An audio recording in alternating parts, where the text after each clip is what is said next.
My name is Bobby, and at 56 years old, I thought I knew what heartbreak felt like. I lost my husband when my daughter was just 11. I raised her alone, worked double shifts as a nurse, sacrificed everything to give her a good life. We were close, best friends, she used to say. But everything changed after she married into money. And on the 4th of July, standing on her doorstep with a homemade apple pie, I learned that sometimes the deepest wounds come from the people we love most. Before I tell you what happened that day, I'd love to know where you're watching from. If you've ever been hurt by someone you'd move mountains for, go ahead and hit that like button. Subscribe because this story takes a turn nobody saw coming, including me. Now let me take you back to how a single day shattered everything I thought I knew about my daughter. I need to start at the beginning so you understand how deep this cut. My husband Greg died in a car accident 17 years ago. One moment he was driving home from work, the next moment he was gone. Just like that. I was 39 years old with an 11-year-old daughter and a mortgage I could barely afford on a single nurse's salary. Those years after Greg died were the hardest of my life. I picked up extra shifts at the hospital in Austin, Texas, working nights and weekends just to keep us afloat. I'd get home at 7 in the morning, wake Stephanie up for school, make her breakfast, drive her to class, then try to sleep for a few hours before doing it all over again. Some weeks I worked 70 hours. My body ached constantly. But every time I looked at my daughter, every time I saw her smile or heard her laugh, I knew it was worth it. Stephanie and I became a team. On my days off, we'd cook together in our little kitchen. I taught her how to make her great-grandmother's apple pie, the same recipe passed down through 3 generations. We'd watch movies on Friday nights curled up on the couch with popcorn. When she had a bad day at school, she'd tell me everything. When I had a rough shift at the hospital, she'd hug me and say, "Mom, you're the strongest person I know." She was a brilliant student, made honor roll every semester, got into the University of Texas on a partial scholarship.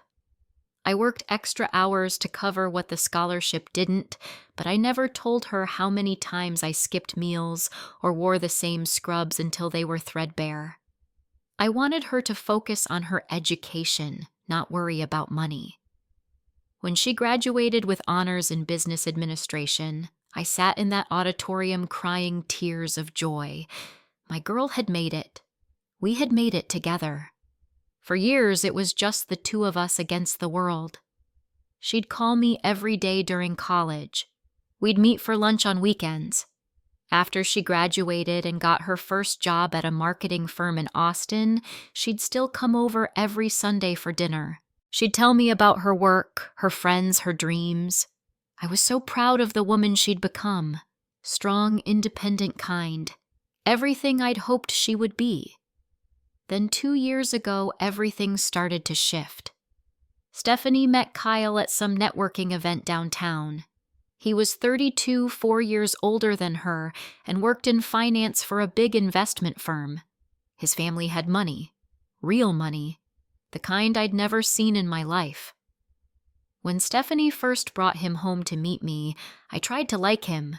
He was polite enough, said all the right things, but there was something about the way he looked around our modest house, like he was cataloging every worn piece of furniture, every outdated appliance.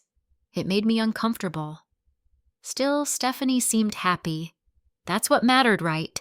She'd light up when she talked about him. So I pushed my concerns aside and tried to be supportive. 8 months into their relationship, Kyle proposed with a ring that probably cost more than I made in 6 months. Stephanie was over the moon. I hugged her and told her I was thrilled, even though a small voice in my head whispered warnings I didn't want to hear.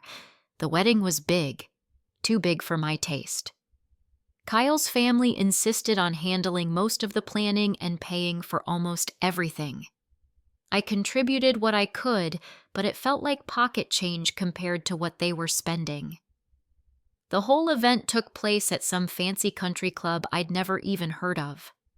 There were 200 guests, most of them from Kyle's side.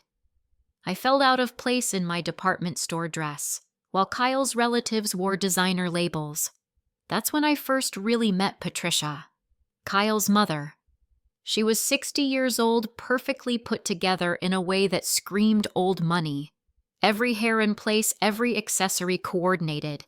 She greeted me at the rehearsal dinner with a smile that didn't reach her eyes. "Bobby," she'd said, extending her hand like she was royalty.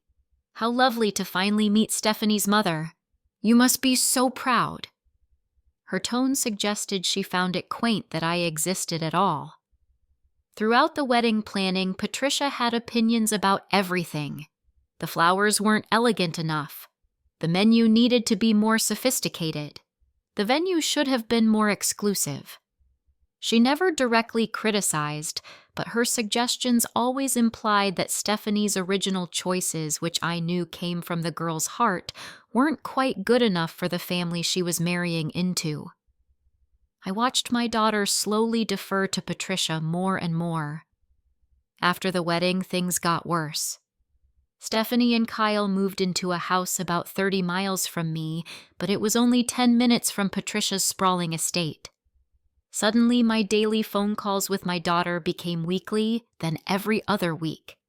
When I'd call, Stephanie would sound distracted. "Oh, Mom, I'm actually on my way to Patricia's. Can I call you back?" She rarely did.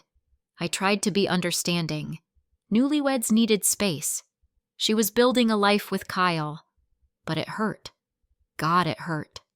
I'd spent 17 years as her everything, and now I felt like I was being edited out of her story. Sunday dinners at my house stopped. When I suggested getting together, Stephanie would say, "Kyle and I have plans with his parents." Or, "Patricia is teaching me about wine collecting." Or, "We're going to Patricia's lake house for the weekend." My birthday came around last March, 56 years old. I woke up hoping Stephanie might stop by, maybe we could have lunch like we used to. Instead, I got a text message. "Happy birthday, Mom. Love you. Kyle and I are in Napa with his parents. Patricia wanted to show me the vineyards. I'll call you when we get back." She didn't call when they got back. I sat alone in my house that night, staring at the phone, wondering when I'd become so easy to forget. Linda, my best friend from the hospital, came over with a cake. She found me crying at the kitchen table. "Bobby," she'd said, hugging me tight. "Something's not right. That Patricia woman is driving a wedge between you and Stephanie." I didn't want to believe it. I made excuses. Stephanie was just busy. This was normal. Adult children grew up and away. But deep down I felt it. My daughter was slipping through my fingers, and I didn't know how to hold on without seeming clingy or controlling, so I gave her space and told myself it would get better. Then came the phone call at the end of June. I was in the middle of folding laundry when my phone rang. Stephanie's name lit up the screen, and my heart leaped. I answered on the second ring, trying not to sound too eager. "Mom." Her voice was bright, cheerful. "How are you?" "I'm good, sweetheart. How are you?" "Great. Listen, Kyle and I are hosting a 4th of July barbecue at our place. We'd love for you to come." I almost dropped the shirt I was holding. "Really? That's wonderful. What time?" "Come around 2. It'll be casual.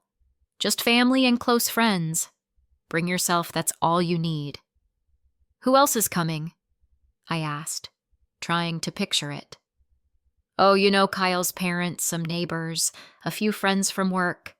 It'll be fun. Just a relaxed afternoon. I'd love to come. Thank you for inviting me." "Of course, Mom. See you then." When she hung up, I stood there in my living room, clutching the phone to my chest. 2 weeks. I had 2 weeks until I'd see my daughter. 2 weeks to prepare. I felt like a teenager planning for prom. The moment Stephanie invited me, something inside me came alive again. It had been so long since we'd spent real time together. I decided I was going to make this 4th of July special. I was going to remind my daughter of who we were before Patricia and Kyle and all that money came into the picture. I started planning immediately. What could I bring that would mean something? Then it hit me. The apple pie. Great-Grandma Ruth's recipe, the one I'd taught Stephanie to make when she was just 12 years old. We'd spent whole afternoons in the kitchen, flour on our noses, laughing as we crimped the edges of the crust. She used to say it was her favorite thing in the world. I went to the grocery store and carefully selected everything. The best Granny Smith apples, fresh cinnamon, real butter, not margarine. I must have checked 20 apples before I found 6 that were absolutely perfect. No bruises, no soft spots. The checkout lady probably thought I was crazy the way I examined each one. At home, I practiced. I know it sounds silly, but I wanted the pie to be absolutely flawless. I made 3 practice pies over the next week, adjusting the sugar, making sure the lattice top was perfect. Linda came over for the first attempt and laughed at me. "Bobby, it's just pie. Stop stressing." But it wasn't just pie. It was a connection to our past. It was me saying, "Remember who we are. Remember where you came from." I also bought a new dress. Nothing fancy, I couldn't afford Patricia-level fancy. But I found a nice sundress at Macy's blue with white flowers. It was on sale, but it looked good on me. Made me feel younger than 56. I got my hair done at the salon, something I rarely splurged on. I wanted to look my best. The night before the 4th, I could barely sleep. I kept thinking about what I'd say to Stephanie, how I'd tell her I missed her without making her feel guilty, how I'd be friendly to Patricia without seeming desperate. I wanted everything to go perfectly. I also prepared a small gift for Stephanie and Kyle. I found a beautiful picture frame at an antique store downtown. Inside, I put a photo from Stephanie's childhood, one of my favorites. She was 8 years old, gap-toothed and grinning her arm around me. We were at the park, both of us laughing at something Greg had said right before he took the picture. On the back of the photo, I wrote in my best handwriting, "To my beautiful daughter, no matter where life takes you, you will always be my greatest joy. Love, Mom." Linda called me the night before. "You excited, nervous," I admitted. "What if Patricia is cold to me? What if I say something wrong?" "You won't. Just be yourself. Stephanie loves you. This is a chance to reconnect." "I hope so." And Bobby, don't let Patricia intimidate you. You're Stephanie's mother. You raised that girl. You have every right to be there. Her words helped. A little. The morning of July 4th, I woke up at 6, even though I didn't need to leave until 1:30. I couldn't help it. I showered, did my makeup carefully, put on the new dress. I packed the pie in a special carrier I'd bought just for this. I wrapped the frame in tissue paper. By noon, I was ready. I sat in my living room watching the clock. 1 o'clock, 1:15, 1:20, finally 1:30. Time to go. The drive to Stephanie's house took about 40 minutes. It was a beautiful day, sunny and warm, perfect for a barbecue. I had the windows down, listening to old country music on the radio. I rehearsed what I'd say when I saw Stephanie. "Hi, sweetheart. Happy 4th of July. I've missed you so much." As I got closer to their neighborhood, my nerves kicked in harder. The houses got bigger and bigger. Stephanie and Kyle lived in a development called Westlake Hills, one of those places where every lawn looked like a golf course and every house looked like it belonged in a magazine. Their house was a 2-story colonial with white columns and a perfectly manicured yard. It always made me feel small. I pulled up around 2:15. There were already several cars parked in front. I recognized Patricia's sleek black Mercedes. My old Honda Civic looked shabby next to it. I took a deep breath, grabbed the pie and the gift, and walked up the stone pathway to the front door. My hands were shaking a little as I rang the doorbell. I could hear music and laughter coming from the backyard. My heart was pounding with anticipation. I couldn't wait to see Stephanie's face when she saw me. The door opened. There was my daughter. She looked beautiful in a white sundress, her hair pulled back. But she wasn't smiling. Her face was stiff, almost annoyed. "Mom," she said flatly. "What are you doing here?" The words hit me like ice water. "What do you mean? You invited me." She shook her head quickly. "No, I didn't. There must be some misunderstanding." I stood there, my mind racing. "Stephanie, you called me 2 weeks ago. You specifically invited me to the 4th of July barbecue. You said 2 o'clock. Her expression didn't soften. "Mom, you're not welcome here. I only invited my mother-in-law. This party is for Kyle's family. You need to leave." The world tilted. I couldn't breathe. I looked at my daughter, at this woman I'd sacrificed everything for, and I didn't recognize her. "Stephanie," I whispered. "I'm your mother. I know. But I need you to go. Now." Behind her, I could see into the house. Through the sliding glass doors that led to the backyard, I saw Patricia. She was standing by the pool holding a glass of wine, talking to some guests, and she was looking right at me. There was a small smile on her face. Not friendly. Triumphant. She'd done this. Somehow I knew it. Patricia had orchestrated this. Maybe she'd convinced Stephanie not to invite me. Maybe she'd convinced my daughter that I didn't belong in this world of country clubs and expensive wine. I stood on that doorstep holding the apple pie I'd made with so much love and felt my heart shatter into a million pieces. Every sacrifice I'd ever made flashed through my mind. The double shifts, the skipped meals, the nights I'd stayed up when Stephanie was sick, the way I'd worked my fingers to the bone to give her opportunities. And this was what I got. Rejected. Dismissed. Replaced by a woman who'd known her for 2 years. I wanted to scream. I wanted to throw the pie at Patricia's smug face. I wanted to grab my daughter by the shoulders and shake her until she remembered who I was, who we were. But I didn't do any of those things. Instead, I took a breath. I looked at Stephanie one more time. "Okay," I said quietly. "I'll go." I turned around, walked back to my car on legs that felt like they might collapse, got in, set the pie on the passenger seat. My hands were shaking so badly I could barely get the key in the ignition. I sat there for a moment staring at the steering wheel. Through the windshield, I could see Stephanie had already closed the door, like I'd never been there at all. From the backyard, I could hear laughter and music. They were having a wonderful time. Without me. That's when the tears came. I sat in my car outside my daughter's house and sobbed. Great, ugly, heartbroken sobs. I cried for 17 years of sacrifice. I cried for every birthday and holiday and Sunday dinner we'd shared. I cried for the little girl who used to climb into my lap and tell me I was her favorite person in the world. And I cried because I didn't know if I'd ever get her back. I don't remember much about the drive home. I must have driven safely because I made it back to my house in Austin, but the whole trip was a blur of tears and pain. When I pulled into my driveway, it was only 3:30 in the afternoon.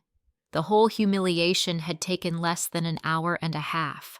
I walked into my empty house carrying that stupid pie. I set it on the kitchen counter and just stared at it. All that effort, all that hope, for nothing. I thought about throwing it away, but I couldn't bring myself to do it. Instead, I opened the box and looked at it. The lattice crust was perfect, golden brown. It looked like something out of a magazine, and it was completely worthless. I didn't know what to do with myself. I couldn't just sit there. I couldn't think. So I called Linda. She answered on the first ring. "How's the party?" she asked cheerfully. I couldn't speak. I just started crying again. Bobby, what happened? Talk to me. Through sobs, I told her everything. She went silent for a long moment when I finished. Then I heard her say a word she rarely used. I'll be right over. Linda arrived 20 minutes later. She found me sitting on my couch, still in my new dress, mascara running down my face. She sat down next to me and pulled me into a hug. I cried on her shoulder like a child. How could she do this to you? Linda said, her voice shaking with anger. After everything you've done for her, how could she choose Patricia over you? I don't know. I don't understand. I raised her better than this. This is Patricia's doing. That woman has been poisoning Stephanie against you. I've seen it happening. But why? What did I do? Linda pulled back and looked at me. You didn't do anything. Patricia sees you as competition. She wants to be the most important woman in Stephanie's life, and you're in her way. So she's been systematically turning your daughter against you. I thought about it. All those canceled plans. All those times Stephanie chose Kyle's family over me. The way she'd grown colder over the months. It made a sick kind of sense. What do I do? I asked. Linda thought for a moment. You could call her. Try to talk to her. I shook my head. Did you see her face? She didn't want me there. If I call now, I'll just seem desperate. Pathetic. Then what I don't know. I just know I won't beg. I won't grovel for my daughter's attention. I raised her to be strong and independent. If she chooses to push me away, that's her choice. But I won't chase her. Linda looked worried. Bobby, she's your daughter. You can't just give up. I'm not giving up. I'm protecting myself. She hurt me today in a way I didn't think was possible.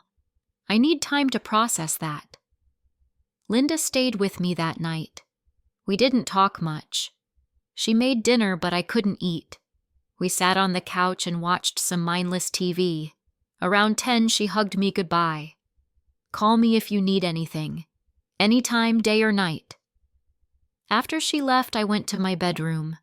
I took off the new dress and hung it in the closet. I'd never wear it again. Every time I looked at it, I'd remember standing on Stephanie's doorstep being told I wasn't welcome. I lay in bed staring at the ceiling. My mind kept replaying the moment Stephanie told me to leave. The coldness in her eyes. The way she shut the door without a second thought. I'd known pain before. When Greg died, I thought I'd experienced the worst hurt imaginable. But this was different. This was my child. The person I'd given everything to. And she'd thrown me away like I meant nothing. Somewhere around 2 a.m, I made a decision. I wouldn't call Stephanie. I wouldn't text. I wouldn't reach out. If she wanted a relationship with me, she'd have to come to me. I'd spent 17 years being the one who sacrificed, who bent, who accommodated. I was done. I deserved better. I also decided something else. I was going to focus on myself for the first time in decades. I'd spent my whole adult life taking care of other people. First Greg, then Stephanie. My whole identity had been wrapped up in being a wife and mother. Maybe it was time to figure out who Bobby was as just Bobby. But oh, it hurt. As I finally drifted off to sleep at 3 a.m, tears still wet on my cheeks, I whispered into the darkness. I love you, Stephanie. Even after this, I still love you. I just wish you loved me back. The next morning, I woke up to sunlight streaming through my bedroom window. For a split second, I felt normal. Then the memory crashed over me like a wave. Yesterday. The door. Stephanie's cold voice. The humiliation. I rolled over and pulled the covers over my head. I stayed in bed until almost 10, which I never do. Finally, I dragged myself up and made coffee. My eyes were swollen from crying. I looked like I'd aged 10 years overnight. I didn't bother with makeup. What was the point? I decided to go for a run. Exercise had always helped me clear my head. I changed into my running clothes and headed to the park near my house. It was hot already, typical July in Texas, but I didn't care. I needed to move to do something with the rage and hurt churning inside me. I ran hard, faster than I usually did. My lungs burned and my legs ached, but I pushed through it. I wanted to outrun the pain. Of course it didn't work. By the time I got home, I was exhausted and still heartbroken. I showered and made myself eat some toast, even though it tasted like cardboard. Then I sat down with a book trying to distract myself. I must have read the same page 15 times without absorbing a single word. My phone sat on the coffee table silent. Part of me kept hoping it would ring, that Stephanie would call and apologize, that this had all been some horrible misunderstanding. It was 11 in the morning when my phone finally did ring. I grabbed it so fast I nearly dropped it. Stephanie's name on the screen. My heart jumped into my throat. I almost didn't answer. I'd told myself I wouldn't engage, that I'd make her work for it, but she was my daughter. No matter how much she'd hurt me, I couldn't ignore her call. I answered on the 4th ring. "Hello." What I heard on the other end made my blood run cold. Mom, please. You have to help me." She was sobbing, hysterical. I'd never heard her sound like that, not even when Greg died. "Stephanie, what's wrong?" I kept my voice steady even though my pulse was racing. "It's Patricia. She's trying to take everything, Mom. I was so stupid. Calm down. Take a breath and tell me what happened." Through hiccuping sobs, Stephanie poured it all out. After I'd left yesterday, the party had continued. Patricia had been the perfect hostess, charming all the guests. She'd made comments about what a lovely event it was now that it was just the right people. Stephanie had felt uncomfortable but hadn't said anything. The party went until about 8. Patricia and Kyle's father, whose name I learned was George, stayed over at Stephanie and Kyle's house. They'd had too much wine to drive, Patricia claimed. Stephanie hadn't wanted them to stay, but Kyle insisted. This morning, Stephanie had woken up around 9. She'd gone downstairs to make coffee and heard voices in Kyle's study. The door was slightly open. Kyle and Patricia were inside talking. Stephanie had been about to say good morning when she heard Patricia's voice sharp and businesslike. "Now that we've gotten rid of her mother, it's time for the next step." Stephanie had frozen in the hallway. Kyle had asked what next step. Patricia had said, "The house." "We need to put the house under my name, for tax purposes. It's much better financially. And Stephanie should sign over her trust fund management to me. I'll handle it better than that financial advisor she has. These are smart moves, Kyle. Your father and I know what we're doing." Kyle had sounded uncertain. "I don't know, Mom. That seems like a lot." Shouldn't Stephanie be part of this conversation? "Stephanie doesn't understand these things," Patricia had replied dismissively. "She's sweet, but she's not sophisticated about money. We're doing this for her own good. Besides, once everything is in my name, we can restructure and save thousands in taxes." Stephanie had stood there listening to her husband and mother-in-law plan to take legal control of her assets. The house she and Kyle had bought together. The trust fund her grandparents had left her. Everything. She'd slammed the study door open. Both Kyle and Patricia had jumped. "What the hell is this?" Stephanie had demanded. Patricia had smiled that same cold smile I'd seen yesterday. "Good morning, dear. We were just discussing some financial planning. Nothing for you to worry about. You're trying to steal from me?" Patricia's smile had vanished. Don't be dramatic, Stephanie. This is about smart financial management. You should be grateful. Stephanie had looked at Kyle. And you're okay with this? You're going to let your mother take my money. Kyle had actually shrugged. Mom knows about this stuff. It makes sense. That's when everything clicked for Stephanie. Patricia hadn't just been trying to replace me in Stephanie's life. She'd been systematically isolating my daughter to control her. The constant invitations. The advice about distancing from me because I was too controlling, too working class, too everything that didn't fit Patricia's vision. It had all been a setup to make Stephanie vulnerable. Stephanie had screamed at them both. You manipulated me. You made me push away my mother. You told me she was trying to control my life, but it was you all along. Patricia had gone cold. Your mother is a liability, Stephanie. She's lower class. She doesn't fit in our world. I've been trying to help you rise above your upbringing. Get out! Stephanie had yelled. Get out of my house! Patricia had gathered her things with icy dignity. You're making a mistake. Your mother has poisoned you against us. No, Stephanie had said. You poisoned me against her. And I fell for it. Kyle had tried to calm things down, but Stephanie wasn't having it. She'd told both of them to leave. When Kyle tried to argue, she'd grabbed her car keys and run out of the house. Now she was calling me from her car parked somewhere, having a complete breakdown.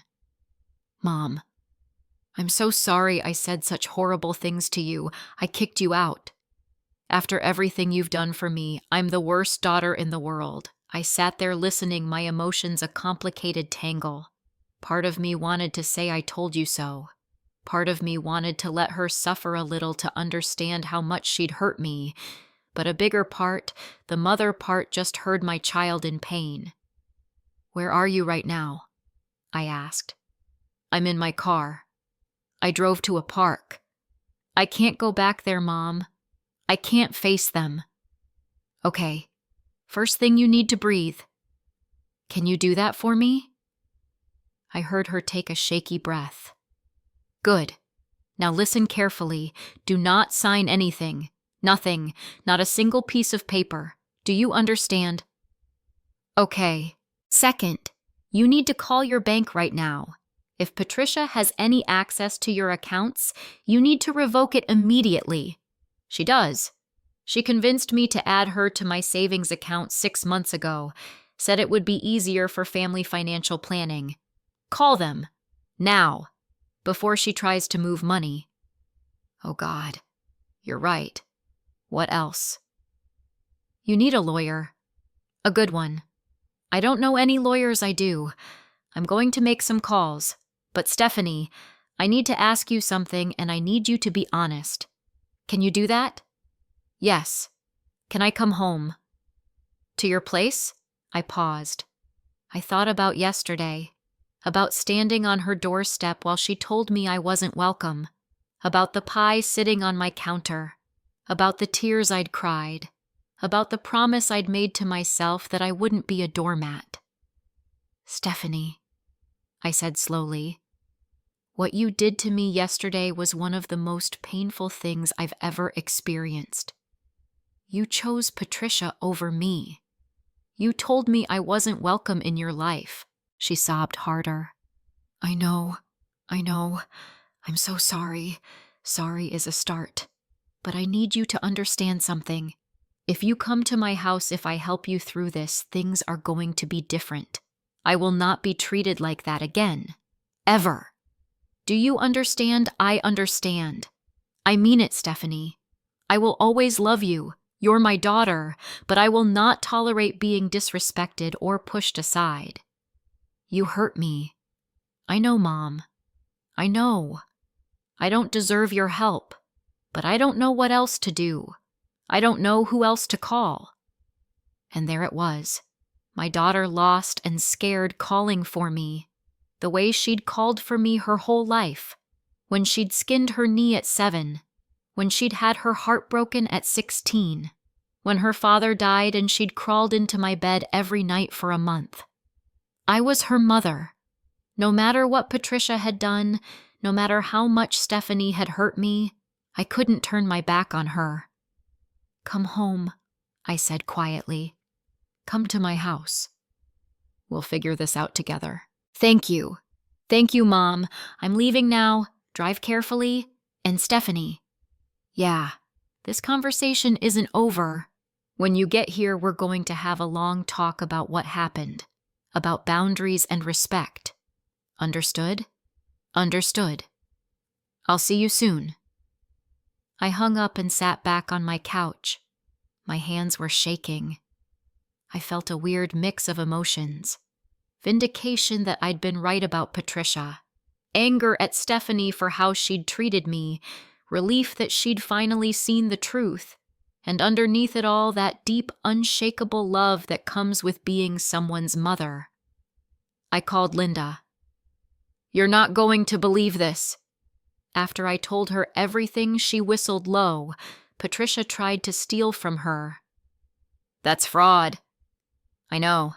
I need to find Stephanie a lawyer." "Do you know anyone, actually?" "Yes. My cousin Helen is a family law attorney. She's tough." "Let me call her." "Thank you. And Bobby, I'm proud of you." "For what?" "For standing your ground. For not just letting Stephanie walk all over you. You're helping her, but you're also protecting yourself. That takes strength." After we hung up, I went to the kitchen. That damn pie was still sitting there. I cut myself a slice and took a bite. It was delicious. Perfect, actually. I ate it slowly, thinking about everything that had happened in the last 24 hours. My daughter had pushed me away, and I'd walked away with dignity.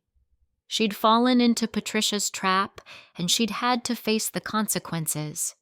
Now she was coming back to me, not because I'd begged, but because she realized she needed me. It wasn't the victory I'd wanted, but maybe it was the one we both needed. 2 hours later, I heard a car pull into my driveway. I looked out the window and saw Stephanie getting out of her car. She looked terrible. Hair messy, eyes red and swollen, still wearing the white dress from yesterday. She walked to my door slowly, like she was afraid of what she'd find. I opened the door before she could knock.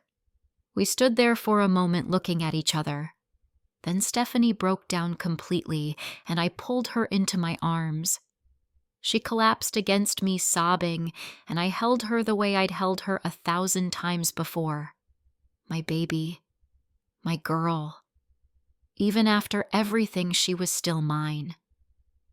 I brought Stephanie inside and settled her on the couch. I made her a cup of tea with honey the way I used to when she was little and upset. She wrapped her hands around the mug and stared into it like it held answers. When she finally looked up at me, her eyes were devastated. "Mom, I don't even know where to start apologizing." I sat down across from her in the armchair, not next to her. I needed that distance right now. Start at the beginning. Tell me how this happened. She took a shaky breath. "Patricia started working on me right after the wedding. At first it was little things. She'd make comments about how you were overprotective, how you called too much, how you needed to let me grow up and live my own life." I felt a flash of anger, but kept my face neutral. "Go on." Then she started inviting Kyle and me to everything. Dinners, weekend trips, wine tastings. It was constant. And whenever I said I wanted to spend time with you, she'd have this hurt look. She'd say things like, "I just want to be close to my new daughter. I've always wanted a daughter. Don't you want to spend time with me so you felt guilty?" "Yeah." And Kyle would back her up. He'd say, "My mom really likes you, Steph. It means a lot to her that you're making an effort. So I'd cancel plans with you and go to Patricia's instead." I remembered all those canceled Sunday dinners, all those unreturned phone calls. Every time I'd felt pushed aside, this was why. Stephanie continued, her voice breaking. She'd also talk about your financial situation. She'd say things like, "Your mother means well, but she doesn't understand our world. She's never had real money. She can't give you the kind of advice you need now that you're part of this family." I bristled. "I may not have Patricia's money, but I managed to raise you just fine on what I had." "I know that now," Stephanie said quickly. But at the time she made it sound so reasonable, like she was looking out for me. She convinced me that you'd be jealous of my new life, that you'd try to hold me back because you didn't understand it. And you believed her. Stephanie started crying again. "I'm so ashamed." "Yes, I believed her. She was so convincing, Mom. She'd tell me these stories about other mothers who couldn't handle their daughters marrying up, who became bitter and controlling.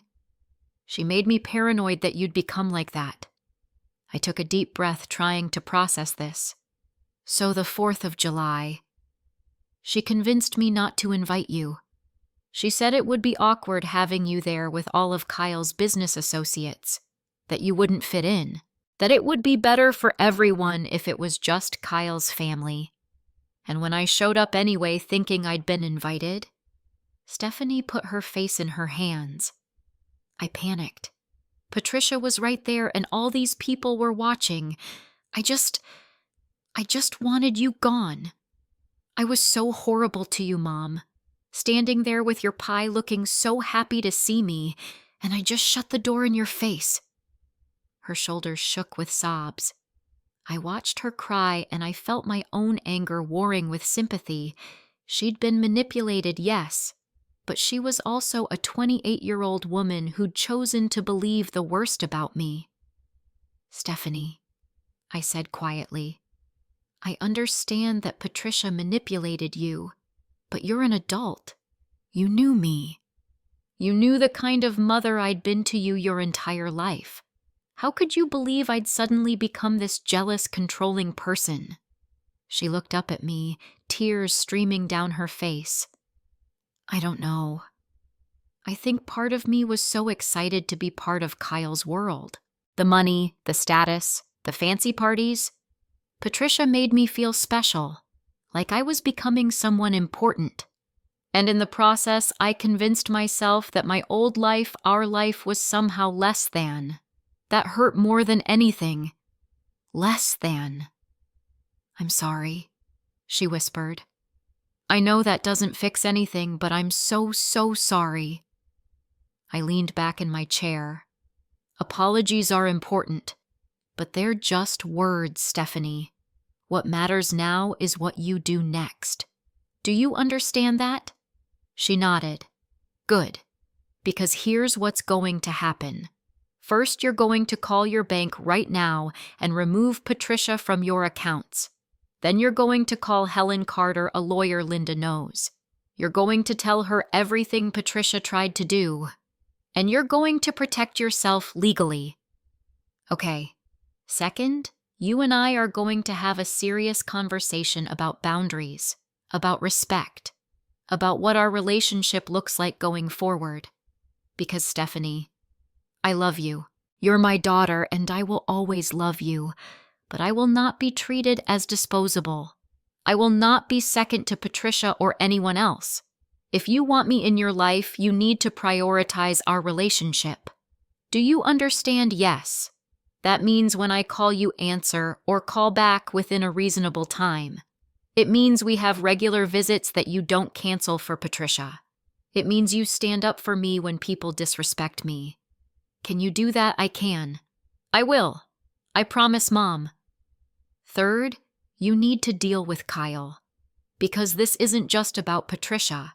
Kyle has been enabling his mother's behavior. He sided with her when she tried to take your money. That's a serious problem in your marriage. Stephanie's face crumpled. I don't know if my marriage is going to survive this. Maybe it won't, I said gently. And maybe that's for the best. But that's something you'll have to figure out. I can support you through it, but I can't make that decision for you. She nodded miserably. Now, I said, standing up. Get your phone and call the bank. We're starting damage control right now. For the next hour, I watched my daughter take control of her life. She called the bank and removed Patricia's access to her accounts. The bank representative was helpful, flagging the account for suspicious activity. Patricia hadn't moved any money yet, thankfully. Stephanie also put a fraud alert on her credit report just in case. Then Linda called back with Helen's number. Stephanie called and explained the situation. Helen agreed to meet with us the next day. She sounded sharp and professional, exactly what Stephanie needed. After the calls were done, Stephanie looked exhausted. "Mom, can I stay here tonight? I can't go back to that house yet." "Of course. Your old room is still set up." She gave me a watery smile. "You kept it?" "I kept it. I always hoped you'd come back." That made her cry again. I hugged her, but I also held back a part of myself. I'd been burned too badly to give everything right away. Trust would take time to rebuild. I made us dinner. Nothing fancy, just spaghetti and salad. We ate mostly in silence. Then I cut us each a slice of the 4th of July pie. Stephanie took a bite and closed her eyes. "This tastes exactly like I remember. Like home." "It is home," I said. "It always has been."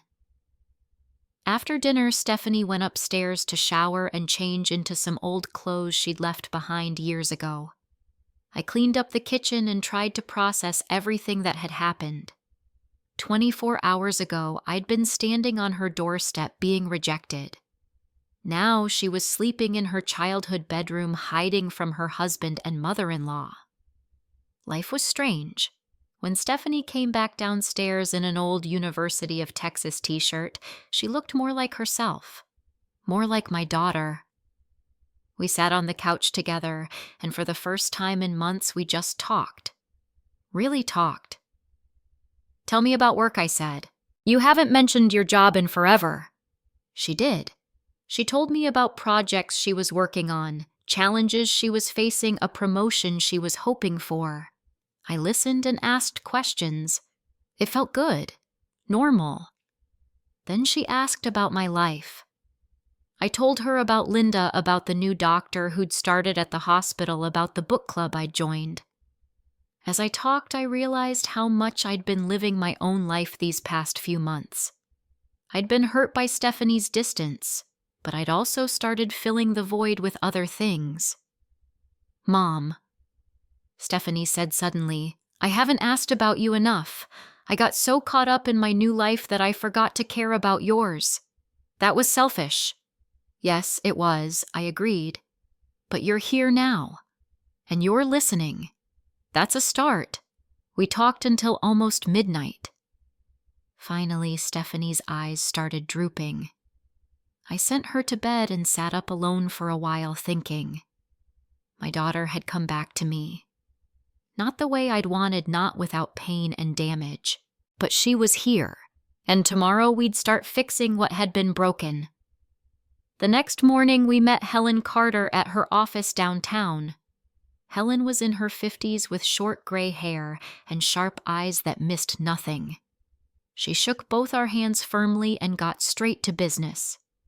"Tell me everything," she said to Stephanie. Stephanie walked her through the whole story. Helen took notes, occasionally asking questions. When Stephanie got to the part about Patricia trying to put the house and trust fund in her name, Helen's expression hardened. "That's attempted fraud," she said flatly. "And if your husband was complicit, he could be liable as well." "What can I do?" Stephanie asked. Helen laid out the options. First, document everything. Any texts, emails, or recorded conversations where Patricia discussed taking control of Stephanie's assets. Second, send a legal cease and desist letter to Patricia warning her against any further attempts to access Stephanie's finances. Third, consider filing a police report if there was evidence Patricia had already attempted to move money or forge signatures. "What about my marriage?" Stephanie asked quietly. "That's trickier," Helen said. "You need to have a serious conversation with your husband. If he's unwilling to set boundaries with his mother, you need to consider whether this marriage is sustainable. I'd also recommend marriage counseling, but only if Kyle is willing to acknowledge the problem. Stephanie nodded, looking overwhelmed. Helen softened slightly. I know this is a lot, but you're doing the right thing by protecting yourself. Too many people in your situation wait until real damage is done. We left Helen's office with a plan. She'd draw up the cease and desist letter and send it to Patricia by the end of the week. She'd also help Stephanie review all her financial documents to make sure nothing had been changed without her knowledge. In the car, Stephanie turned to me. I need to talk to Kyle. I know. Will you come with me? I thought about it. Part of me wanted to march into that house and give both Kyle and Patricia a piece of my mind. But this was Stephanie's marriage, her battle. No, I said. This is something you need to do on your own. But I'll be waiting for you, and if you need me, call. She nodded. Okay, I'm going to go there now. While I still have the courage. I drove her back to her house. Before she got out of the car, I grabbed her hand. Stephanie, remember what you're worth.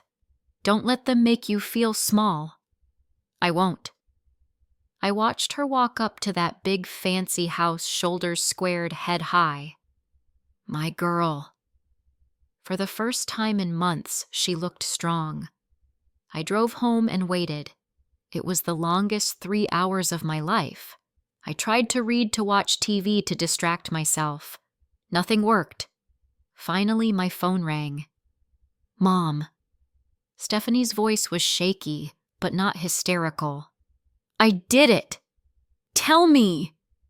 She'd confronted Kyle directly, told him that what he and Patricia had planned was not only wrong, but illegal. Kyle had tried to defend himself, saying his mother had convinced him it was all legitimate financial planning. Stephanie had called him out. You chose your mother over your wife. You tried to steal from me. That had hit home. Kyle had broken down, admitted he'd been wrong. He'd said his mother had always been controlling, that he'd never learned how to stand up to her. He begged Stephanie for another chance. What did you tell him? I asked. I told him I'd consider it, but only if he agreed to marriage counseling, and only if he sets real boundaries with Patricia. No more access to our finances, no more constant interference in our decisions. If he can't do that, I can't stay married to him. And he agreed. He also called Patricia while I was there and told her she was no longer welcome to come to our house uninvited. She hung up on him. Despite everything, I felt a small sense of satisfaction at that. How are you feeling? I asked. Tired, sad, but also relieved. Like I can finally breathe. Are you coming back here tonight? Actually, I'm going to stay here. Kyle and I have a lot to work through. But Mom, I want to see you this weekend. Can we have Sunday dinner like we used to? I smiled. I'd love that. And Mom, thank you for not giving up on me, even when I gave you every reason to. You're my daughter, I said simply. That's not something that changes. After we hung up, I sat in my quiet house and felt something shift inside me. The pain of the last few months was still there, but it felt different now. Less sharp, more like a bruise that was starting to heal. Over the next few weeks, I watched Stephanie reclaim her life. She and Kyle started counseling. From what she told me, it was hard work. Kyle had to confront years of being controlled by his mother. Stephanie had to face her own role in pushing me away. But they were trying. Patricia predictably didn't take it well. She'd tried calling both Kyle and Stephanie repeatedly, leaving voicemails that ranged from tearful to furious. When they didn't respond, she showed up at their house. Kyle had to threaten to call the police before she'd leave. Eventually, she gave up. Or at least she stopped trying so overtly. Stephanie and I started having Sunday dinners again. At first, they were a little awkward. We were both being careful, feeling out this new version of our relationship. But slowly, we found our rhythm again. She'd help me cook, and we'd talk about everything. Her work, her marriage, my life. It felt real in a way it hadn't in a long time. One Sunday, about a month after everything had happened, Stephanie showed up with ingredients. "I want to make Great-Grandma Ruth's apple pie with you, like we used to." We spent the afternoon in my kitchen flour everywhere laughing as we crimped the crust. She told me about a big project she'd landed at work. I told her about a difficult patient I'd had at the hospital. It felt like old times, but better, because now we both knew how precious this was. As we waited for the pie to bake, Stephanie turned serious. "Mom, I've been thinking a lot about what happened, about how easily I let Patricia manipulate me. I think I was trying so hard to fit into Kyle's world that I forgot where I came from. I was ashamed. That stung, but I kept my voice gentle. Ashamed of what? Of not having money. Of having a mom who worked as a nurse instead of planning charity galas. Of our little house and our modest life. Patricia made me feel like all of that was something to escape from, and I bought into it. And now I realize that this," she gestured around my kitchen, "this is what matters. You raised me with love and sacrifice. You gave me everything you had. That's worth more than all of Patricia's money and status." I felt tears prick my eyes. "Thank you for saying that." She hugged me tight. "I love you, Mom. I'm going to spend the rest of my life making up for how I treated you. You don't have to make up for anything I said. You just have to remember. Remember who you are, remember where you came from, and remember that I'm always here." The timer went off and we pulled the pie out of the oven. It was perfect, golden and beautiful. We let it cool and then cut into it, each taking a slice. It tasted like home, like forgiveness, like hope. Now, 6 months later, I can look back on that 4th of July with a strange kind of gratitude. It was the worst day of my life in many ways, but it was also the day everything changed. The day my daughter's eyes were opened. The day I learned to stand up for myself. Stephanie and Kyle are still married, still in counseling. It's not perfect, but they're working on it. Kyle has maintained boundaries with Patricia, though it's cost him. She barely speaks to him now, punishing him for choosing his wife. But he's standing firm, and I respect him for that. Stephanie and I are closer than we've been in years. She calls me almost every day. We have Sunday dinner every week without fail. She asks about my life, really listens to the answers. She's even started coming with me to my book club sometimes. But things are different too. I'm different. I have boundaries now that I didn't before. I love my daughter completely, but I also love myself. I won't accept being treated as less than. I won't be anyone's second choice. And Stephanie respects that.